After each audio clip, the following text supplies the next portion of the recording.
Hey, Nifty Thrifty Girl, featuring a 99K this morning.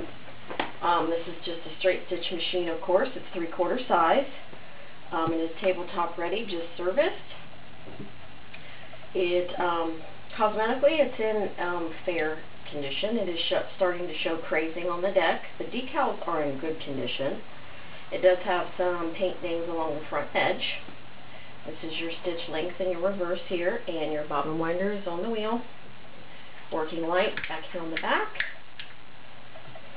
And it has a class 66 drop-in bobbin. It uses 15x1 needles. Comes with original manual, some bobbins, a screwdriver, an adjustable hammer, some things, but you can easily find attachments. It's just a low shank machine, and it is ready to go.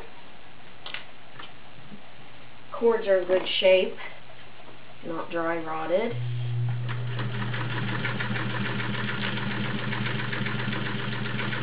Just a smooth working little machine.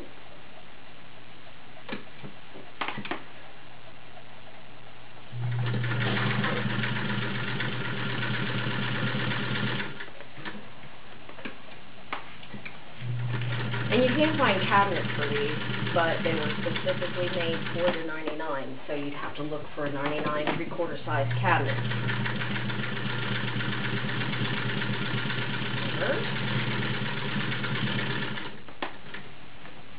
Cute little machine. All metal, of course. Nice straight stitch. And overall decent condition. And that is your Singer 99K.